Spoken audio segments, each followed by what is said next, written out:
The presenting sponsor of Moontower Soccer is FVF Law. To find out what makes FVF a different kind of injury law firm, you can visit fvf.law. I used to always make you smile, but now I struggle with the dial. Don't as I try to call your number. Hello, friends, and welcome to Swoontower Soccer, a podcast that's all about the boys. This is my first time in a while doing the intro, Steph. It is your first time in 2 times, and you forgot to introduce yourself. Hi, I'm Mike Ellison. And I'm Stephanie Cragnola. And we're good at this. Today we are going through, it's international break, so we're not talking about matches. We're not actually talking about dogs. We are going to talk about the meet and greet that happened at Q2 this past weekend. And we are going to cover the past 2 weeks of our social media standouts, including TIK-TALK, a hint into the U.S. men's national team, a little look into Brad Stuver fundraiser, and C4 Energy. Yeah, we're also going to cover a couple of things that we read on the Striker this week that if y'all don't have a subscription to the Striker Texas, there's a ton of good reasons to do it. And I think the biggest reason is that it's the most affordable online news subscription that exists. Yeah, and also it focuses on the most important stuff, which is our boys. I think Landon and Jeremiah also have a code right now. It's Moontower 22. They do. I used it. With a capital M. I don't know how much it gets you off a subscription, but they've got one, and you should use it. You should. So we will touch on some of those things. We will, of course, get to the man of my shirt. We steal some Patreon questions from Moontower itself, and we will hopefully have some fun along the way. Yeah, I hope so. I do want to talk about something very sad, and that is your massive amount of debt. Oh, no. Oh, yes. Okay, so you may remember a couple weeks ago on this podcast, I said if there's not a mac and cheese bread bowl in that little bag, I will pay you $1 million, Mike. That is what you said, Steph. And I thought, what better opportunity to see how right I was than the meet and greet that happened on Saturday at Q2. Now, we didn't have much time. We pretty much had to pick one line. Yeah, there were a lot of people there, huh? Yeah, there were a lot of people there. So we pretty much knew we were going to be able to get into one line and one line only. So looking at the breakdown of the players, I thought to myself, Stephanie, who would be the most likely on this team to get you that $1 million, to get you to win? Who on this team has definitely eaten a Panera mac and cheese bread bowl before? Who was that, Steph? Well, in my mind, it was Danny Pereira. And I Which figured... honestly is a good thought. You know, I've been gloating all weekend. So spoilers about what the end of the story is. But, I think Danny is a great pick. I thought so. I mean, he was a college boy. Yep. Yeah. And I feel like college is full of Panera. We talked through all the reasons why this would be a good pick. I had some other ideas, but Steph was like, no, you remember college? And I was like, yeah, that's a fair enough point, Yeah. Also, being out at Virginia Tech, I assume that there's not a whole lot going on in the general area, Yeah. Yeah, I don't really know much about the area, but there's pretty much a Panera everywhere. So I was feeling confident. We got into the line. I got a weird sun mark. I'm hesitant to call it a sunburn because I've never had a sunburn in my life, but it is a little red. It is pink and it hurts to the touch. Oh no, it doesn't hurt. It just is a little sensitive. You just don't like it. So we're waiting in line. We get there. We meet Charlie Asensio. I tell Julio Cascante that he makes me want to fight things, and he looks at me a little weird, but smiles because he's cool. We meet Kippy, and we get to Danny, and I say, hey, Danny, I don't have anything for you to sign, but I do have a very important question. On a scale of I've never eaten one to I carry it in my little bag before every match, how much do you love a Panera mac and cheese bread bowl? Danny had no idea how to respond. His face, y'all. You broke him. The man's a trained professional. He's been talking to people for like 3 hours at this point. This is what broke him. That is it. His face looked. He was so confused. And then the best part of the entire thing is Kippy sitting next to him. And we have photo evidence of the moment that Kippy heard the words mac and cheese bread bowl because his face lit up. I have never seen a child so happy about anything in my entire life. And this was a grown man. Yep. So Kippy was like, yeah, like the You've bread never bowls. had You've one? never Like, had you couldn't one? believe it. And Danny was like, I've never had one. And Kippy was like, I'm going to give it a 6. And Danny was like, I've never had one, but I'm going to give it a 10. Which to me, I think like looking at the rules, a 10 pretty much is that scale of I carry it in my little bag before every match. So You didn't assign a numerical value to any of those in the scale.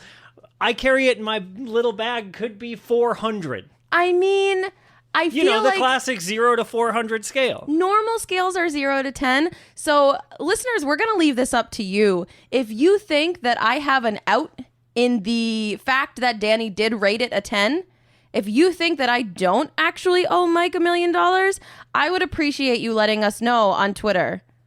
And I would appreciate if you think that, not letting us know. You can tag Moontower Soccer on Twitter and let them know. Yeah, tag Landon at LBAhero87 or Jeremiah Bentley at JBentleyATX. Is that his handle? I don't know. Tag Chris Wellhausen also. Oh, yeah. Let's move on from our mac and cheese failure. At Success. Q2. Yeah. We did get to meet another celebrity walking around the concourse. Could not believe it. You know, we got autographs from Josh Wolf. We got autographs from Nick Lima. We got autographs from Andrew Tarbell. All the boys that we saw. But most importantly, we got to meet the one and only Full Wellhausen himself. So we met him, and my brain was so full of people and things, and I was like, I know who Chris Wellhausen is, but my brain just wouldn't register because he was so chill. And I think that disassociation of Full Wellhausen and then this guy that I was meeting, it took me a second to like click in my brain. It did. I watched it happen. I watched it click, and then I watched her go, I should have been cooler. Like, as we were walking away, she felt, It's true. everybody's felt that before. Next, I wanted to talk about the photo only line Ah, yes.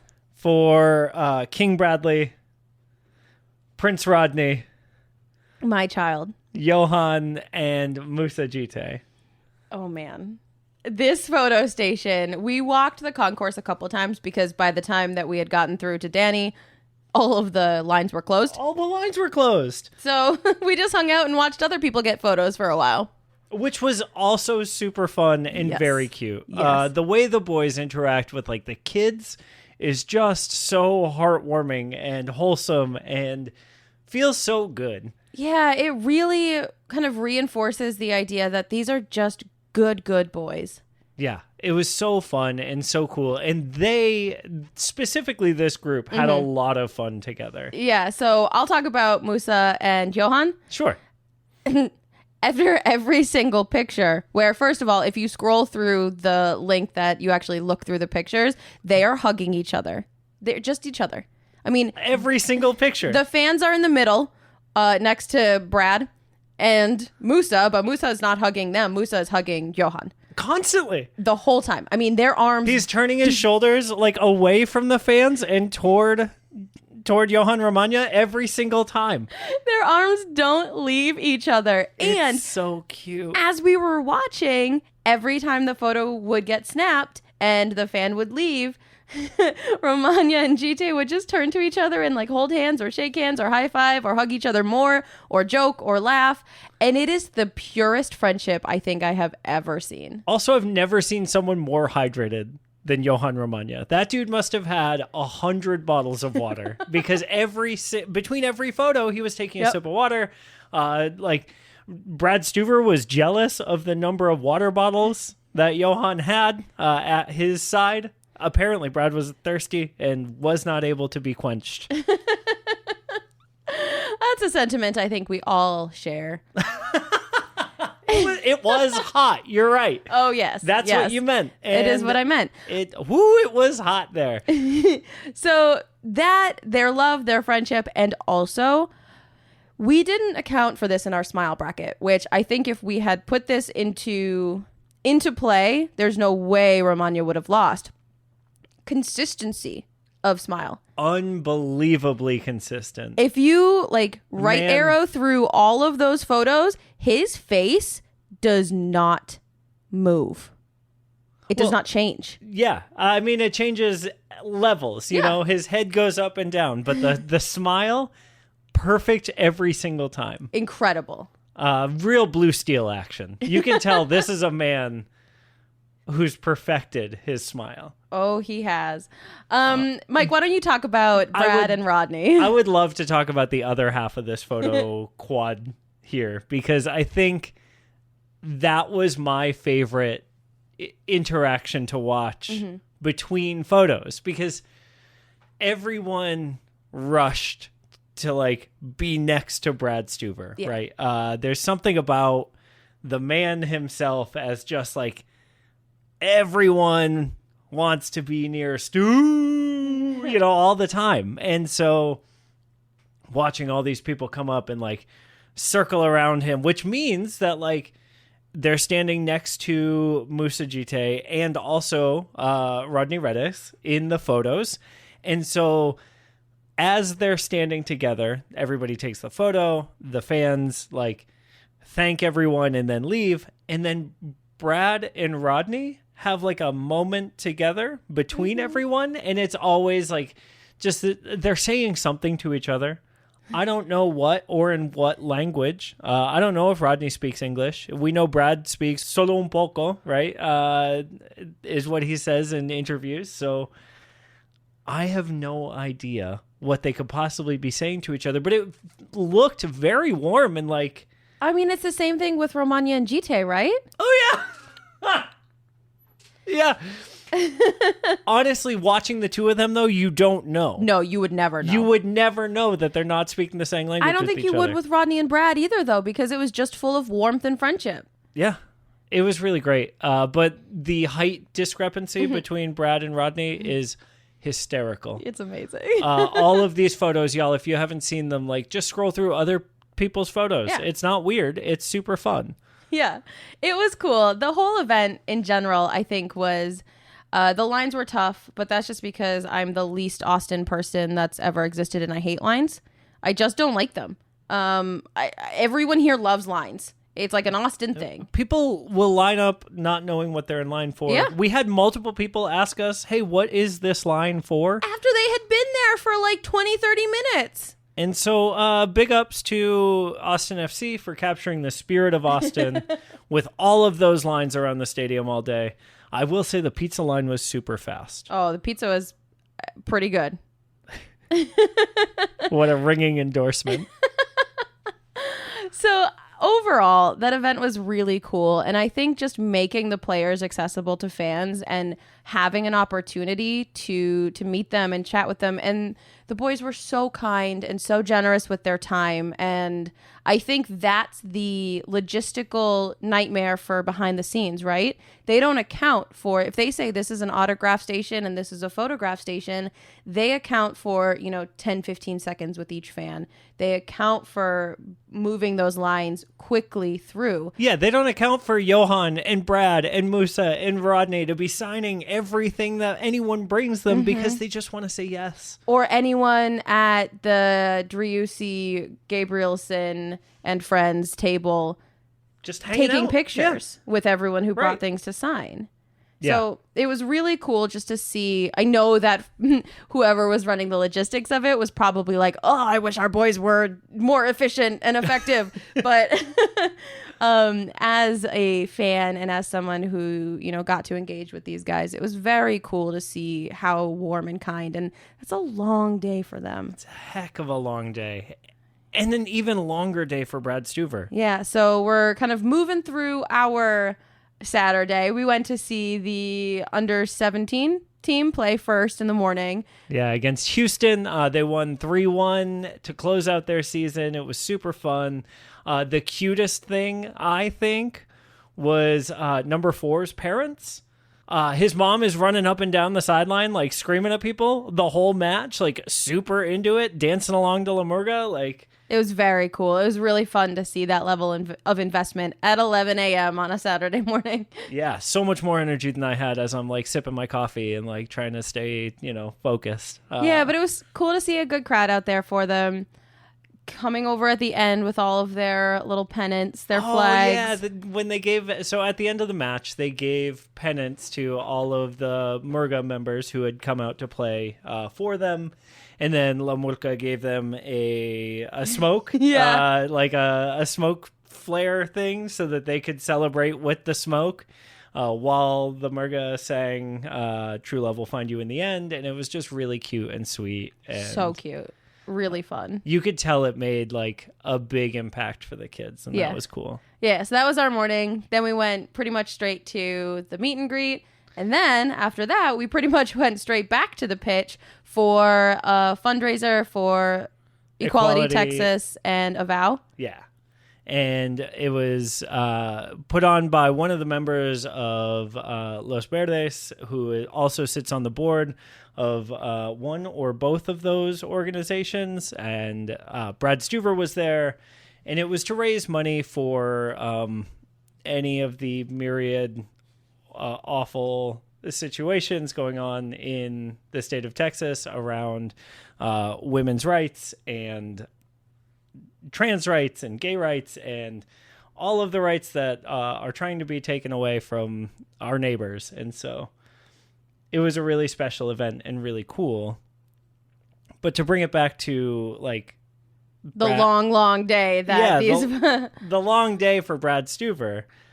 Here's a guy, right, who was full out the whole meet and greet. I couldn't even stand in a line for an hour without feeling like I was going to fall over. And he stood for 3 hours in one place taking pictures and then went to this event at night where he stood around and hung out with a bunch of folks and then tried to save some goals from some fans. Yeah, people were able to buy the opportunity to take a shot against Brad Stuver in goal. It was very cute. It was so cute. He would like, he did so many dad things. He stopped a shot from a kid and then did the like, the ball's stuck to my hands kind of bit to the ball boys that were like helping corral all the shots that went everywhere because, not everybody's a soccer player. And it was just so fun and cute and such a cool event. He took the time to talk to everyone. It was just really neat. Yeah, it was one of those things where you're standing around, you're talking with your friends. We were just hanging out. And then Brad Stuver's there, and he's like, it almost felt like he was nervous to jump in on other people's conversations. Like he didn't want to interrupt other people's chats. Yeah. And so he just kind of like stands next to a group and then feels it out, judges, what the vibe is. And then someone sees that we're standing right next to Brad Stuver. Who is so tall in real life. So tall. Like, we know he's tall. In real life. but like, holy cow. Standing next to him, like, I feel like I'm a decently tall guy. I'm 5'11". Standing next to Brad Stuver, I felt like a child. Man is tall. Yeah. Tall. Tall, but so kind. I don't know why those two things wouldn't naturally go together. All those tall, mean people. But yeah, it was really cool just to get to chat with him in a really relaxed and unassuming way. He just is a very cool guy. And by cool, I mean chill. He's definitely a nerd. Oh, such a dork. I wouldn't necessarily call him like cool. Yeah. So one of the things that we did get out of him was that like during the international break, everybody's kind of on vacation, and it's kind of like school vacation. Was the vibe that like he tried to tell us it was. And so like he was saying that, yeah, you know, a lot of people are going on trips, or they're going home, or they're taking, you know, they're going to different places to see different things. He's like, me and Ashley, we had a list of coffee shops that we wanted to try, and so we did that. Yep. Just normal things that if you had a week off would be on your list to do. Some awesome I got things. an inflatable pool for the backyard. Yeah, it was really fun, very cool, and so powerful and empowering and inspiring that you've got this player who is so invested in the community. And that was one of the things that stood out to me, is that I think a lot of times, and in education too, sometimes it can feel dangerous. You can feel like you're putting your position in jeopardy by saying the things that you care about. And in pro sports, when you have so many eyes on you, to be able to so passionately advocate for the things that are important to you, it's super admirable. And I am really proud to have someone like him on our team. Yeah. Speaking of people standing out for things that are important, this weekend also, Diego and Kakuta and Sunny Guardarama put on a clinic to benefit the Uvalde community of people affected. Yeah. Thank you. Yeah. And it just like, it feels really good to be involved in supporting a team that is so involved. Yes. Yes. It is very, I think, I don't know if it's unique because I'm not part of any other sports communities, but it feels unique. The closest thing that, like, for me, this reminds me of is growing up a hockey fan.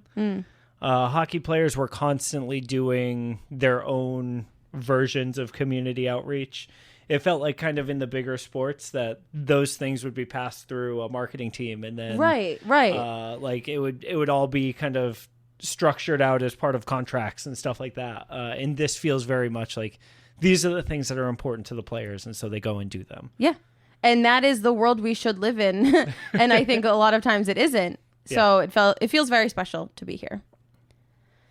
You want to move on to our social media standouts? Yeah. Look at some of the international break goings on. Yeah, that'd be fun. Let's start with our TIK-TALK, my favorite part of our social media section. I'm not going to lie, a little disappointed, quite disappointed that TIK was not at the meet and greet. Yeah, what about us? What about us? What about the one member of the Austin FC community that everyone wants to see? Because it's TIK. We do Well, have... he was busy. What was he busy doing, Mike? Well, he was busy playing FIFA. Listen, these boys in their video games. He's going to become a FIFA pro, and the only way to do that is to get this cute freaking outfit that he's wearing and put in work. Speaking of cute outfits, Los Verde member Jesse made a couple Austin FC jerseys for TIK. And Can't wait. Oh my gosh, I cannot wait to see them modeled. I'm so excited. I cannot wait. Don't get me wrong. This little gamer outfit is super cute. Super cute. But those tiny little jerseys. Oh, I know. With his little name on the back. So oh my God. I cannot wait. I love TIK. We're working on getting TIK on the show. Yeah. Any strings you can pull. Put the feelers out, y'all. Cross your fingers and like, what do they do when Tinkerbell is like, Clap. Clap if you believe in us getting an interview with TIK Martins. Clap.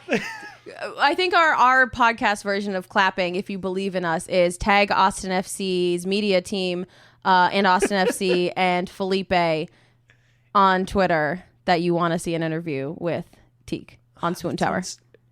Do you think if we just clap really loud, they'll know? They'll hear us? Yeah. I wish. You know what I wish? What do you wish, Mike? I wish I had Johan Valencia's new haircut. You can get it. Oh my God, I could not. Look at how cool it is. He's got the lightning bolts in it. Yeah. He does look cool. I mean, I said you can.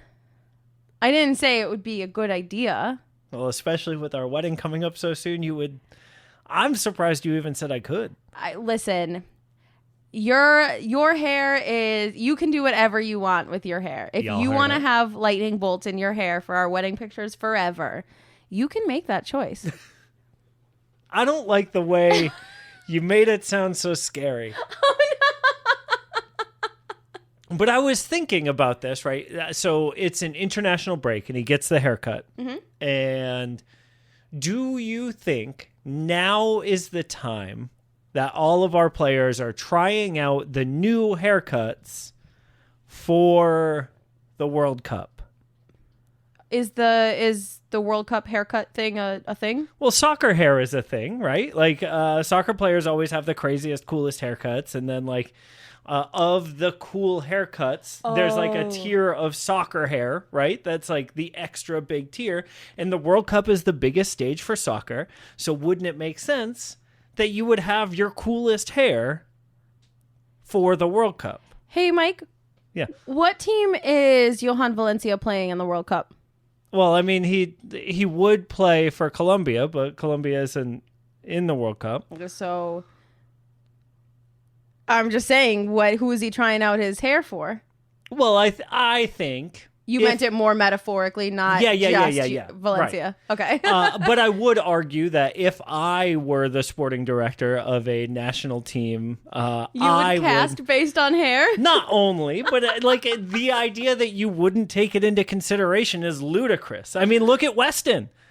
Weston McKennie from the U.S. national team has that cool like streak in his hair right now. Looks freaking rad. And next up, playing the role of striker, everyone's waiting in the audience. They're looking through headshots. They're like, they've got different angles of everyone's hair. They're like, ooh, do we go with the lightning bolt or do we go with the Gareth Giassi Bale Zardes? half-shaved man bun? Look, I'm just saying. I think if you're not taking into account the confidence that you need to rock a cool haircut like that on the world's biggest stage, it's a missed opportunity. Speaking of the world's biggest stage, let's talk about the U.S. men's national team. The Youth under edition? 19, the under 19 U.S. men's national team. We have got our own sweet baby teen wolf. Playing this week. I was so nervous that Hero was going to join in. Now he's sleeping. He doesn't care. He is not about the boys. He's all about his toys. That was good. That was all right. All right. So Owen Wolf got called up to the under-19 team, and they won 2-1 this weekend over England, which is really exciting. We are so proud of him. So happy. And we got a little taste of Austin FC from their win. You know, I wonder how influential Owen Wolf going to this youth national team setup has been, because we did get a locker room picture. We did. There is a locker room picture of the boys. They all do have their shirts on, thank goodness.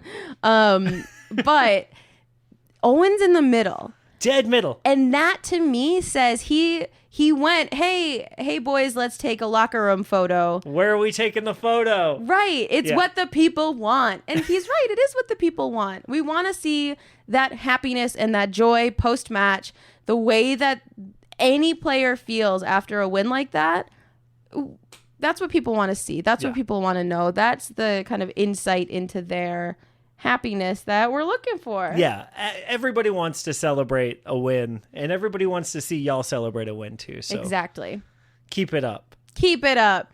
Another win photo that we got just today is from practice. Yep. It's a little the practice boys are photo. back in town. The boys are back, and they played, against each other, their sweet little practice games. Scrimmage. Yeah. Yeah. And we got a picture from that is so sweet. We have Jan Kolmanich on the shoulders of Kippy Keller. And then The tallest, blondest, tall blonde totem pole like talk about a 12-year-old trying to sneak into a movie in They a don't trench coat. yeah, they don't even need 3 of them. They've just got this 9-foot tall trench coat happening. No, I promise we're 18 and we can watch this R-rated movie, Sean says. Kippy giggling about mac and cheese from under the trench coat. I think my favorite thing about this photo is Rodney in the middle on the bottom, like sitting down. He's the only person sitting down in this photo. Yeah, because he's tired, because he's just a little boy. He just looks so joyous. Yes, my sweet child, so full of joy. I love that Sebastian Driussi is not paying attention, was not alerted to the 1, 2, 3 count of the picture, and still looks handsome as heck. Yeah. Between that and Danny Pereira trying to talk to someone just out of frame. Yep. And Musa also giving him the same like eyebrow stink face. Like, oh, it's so good. Yeah, it's really great. And then there's an organized version of that photo, but there's also a not organized version. An an outtake. As they were trying to take it, we've got Julio Cascante and Maxi in the background, who are in green jerseys. Clearly, we're on the opposite side, the losing side of the scrimmage. And Julio's like running up to the camera with his hand out, like, no, don't take this picture. Do you think the game is being protested? Oh, maybe. Do you think that's what this is about? This is a rejection of the idea that blue team won today? I mean, or they're practicing their musical theater skills, because we do have Maxi in the background looking real like Phantom of the Opera like. Definitely looks like he should have a cloak on. He's going to be swaying back and forth to make it billow. And then Julio is the Christine, like touching the mirror to see if it's real before he falls through it. This is a deeper cut than I can participate in. All right, scratch that. Andrew Tarbell's very handsome. Moving on. Zaddy Tarbell's in the outtake. He's not in the actual picture, so I'll just leave it. I'll leave it at that. Sure. I appreciate that. I do like that to get the full scope of Austin's social media game. You have to be following them on TikTok. You have to be following them on Instagram. You have to be following them on Twitter. And you get different views and different aspects of all of everything by comparing the 3. It's definitely work, but work we're willing to do. Yeah. And if you don't want to do it, you can always tune into us for the most in-depth coverage that we can give you. Yep. It's wonderful. For example, this week, during his off time, Diego has decided to learn to wake skate. Yeah. I saw that because, Diego's a lake boy for sure. Yes, he is always on a boat. But Kippy showed off last week, 2 weeks ago. And Diego does not seem like the kind of guy to let that go.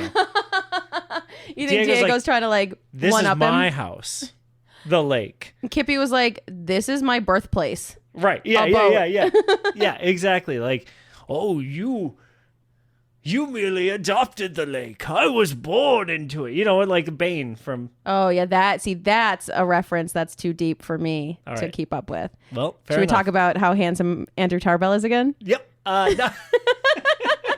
You know who I want to see wake skate? Let's move on. We did want to talk about that striker story that you were mentioning earlier.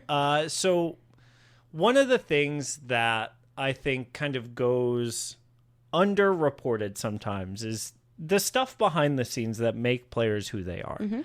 And this week on the Striker Texas, Chris Bills put out a really good article about Alex Ring and Alex Ring's vacation plans. Yeah.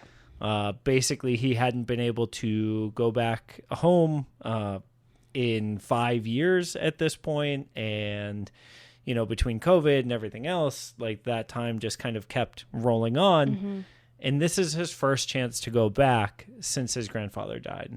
And so there's a little story on the Striker about how Alex is flying back home to be with family and spread his grandfather's ashes in special places with his family. And it really hits a special spot, you know? Yeah, I think what it does for me is we talk a lot in our social media section about, players, they're just like us. They put on one wake skate after the other, just like normal people. But something like this hits that they're people in a different way, because when you put yourself in that position, having to sacrifice so much to be playing on such a high international level, to have your whole family delay a funeral so that you can make it back on the 1 week that you have. It's heartbreaking, and it makes you realize how much they sacrifice for entertainment. Yeah. Because that's what all sports are. They're entertainment for us. And I think sometimes we can forget, if they're not putting out their best performance, or if they make a mistake, or if they are even consistently not putting out their best performance, that these are real human people who are they are struggling in ways that we don't know. And if we're extending that grace to strangers or ourselves, I think it's a good reminder to extend that to them as well. Yeah, I think that's a great call. We are Team Alex Ring for sure. Yeah. And our thoughts go out to him and his family for sure. Absolutely. Also, he has a unicorn float at his massive house, and that's cool too. Yes. Alex, if you ever want two intrepid podcasters to come splash around in your pool for an afternoon on your unicorn float, you know where to find us. All right, let's wrap it up with our last little social media bit for today. Our favorite, Danny Pereira. Just owning people, just normal people who want a thing to come hang out with the team. Danny and Kippy and Nick Lima. And all the C4 you can drink. All the C4 they could drink, and then just obliterating them. They're just doing so. If you go to their Instagram, they're doing drills on the pitch, and they're just...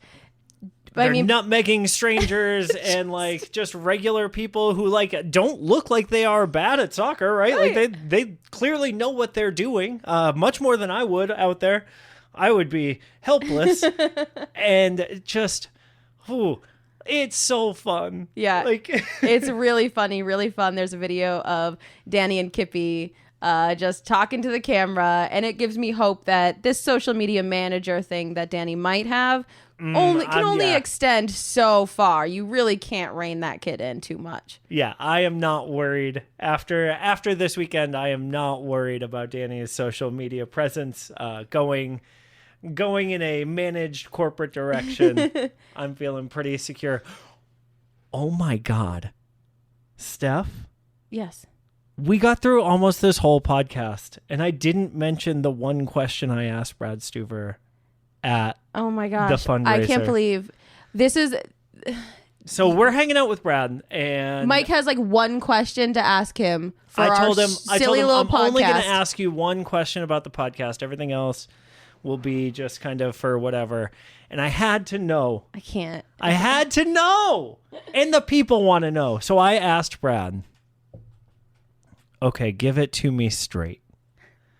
Does Josh drive Owen to practice? It was hot outside, so I was already sweating, but I wanted to melt. I couldn't believe it. I wanted to know. Everyone wants to know. What was the answer, Mike? The answer was no. No, he drives himself. He drives himself. He's Of 17. course he does. He definitely can buy a car. Yes, I appreciate you thinking of our podcast and our listeners first. You know, there were a lot of questions that I wanted to ask for myself, but I felt like I owed it to the listeners. I owed it to you all for this, and so you're welcome. Yeah, you're welcome.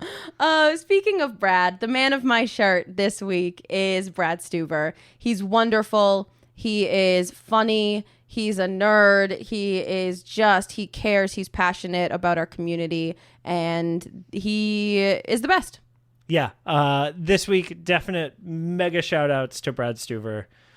He may be second in like his house, but because his wife is so cool too. But like, he's first in our hearts this week. So Yeah, he is. All right, y'all. It is Stephanie coming at you with a little edit in while Mike is at work. So we recorded this on Monday night, and we had not yet listened to Moontower because it came out today, Tuesday, and we heard a Patreon question that was clearly intended for this show, although I am happy that Landon, Chris, and Jeremiah took the time to address a pressing issue.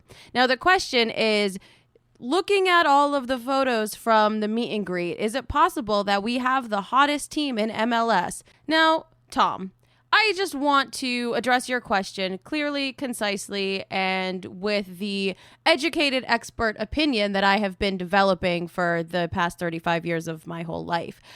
Yes, is the answer. It is possible, and we do. I could go through other rosters and look at their boys, but I'm not going to do that because I'm so confident. Kind of like Chris says, we have such a variety of attractiveness on our team that there's someone for everyone here. And I just love how good they are as well as being handsome. So it's not just enough to be super hot, but they're pretty hot and they're pretty great people. So I am answering yes. Mike might shove in his own little edit to this after work. We'll see. I'm away all week, so it's going to be a surprise to me on Friday when I listen back. But to answer your question, yes, we have the hottest team in MLS. hey everybody, it's Mike here. Just wanted to hop in with my take on Tom's question. First of all, great question, Tom. Really, really love it. Thank you so much for getting in touch. And it's been a long day at work, but I just wanted to say, no, we don't have the most handsome team in MLS. We have the most handsome team in the universe. Let's go! Thank you all so much for listening. We love that you're here. Yes. Tell your friends. Tell whoever you... Moms love this podcast, so Honestly, tell your mom. I bet your mom might be our target audience. Let her know. Let her know to tune in. And we'll see you all in a couple weeks. Yeah, ba, ba, ba, ba, ba, ba.